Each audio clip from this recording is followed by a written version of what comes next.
Welcome to McPlum, simple solutions served daily. You start by opening the exact Google Sheet and signing in, then immediately select the column or specific range holding dates. Once selected, make sure the cells are formatted as date. Go to Format, Number, Date, or choose Custom Date to match your locale. You do this now because correct formatting prevents later errors when changing values or formulas. Also, verify whether the range contains formulas versus static values, because the next steps differ based on that distinction. Now you choose the update method. If dates should be dynamic, insert equals today, or use relative formulas like equals A2 plus 1 or equals ed8, A2 1. This ensures automatic advancement. If you need static adjustments, use find and replace or paste special values after editing.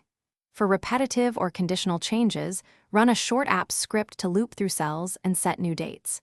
Make sure to lock headers and apply filters first, so you only change intended rows. This prevents overriding. Finish by deciding if dates stay dynamic or become fixed. If fixed, copy the range and paste special values to remove formulas. Once done, verify your spreadsheet locale and time zone under File, Settings.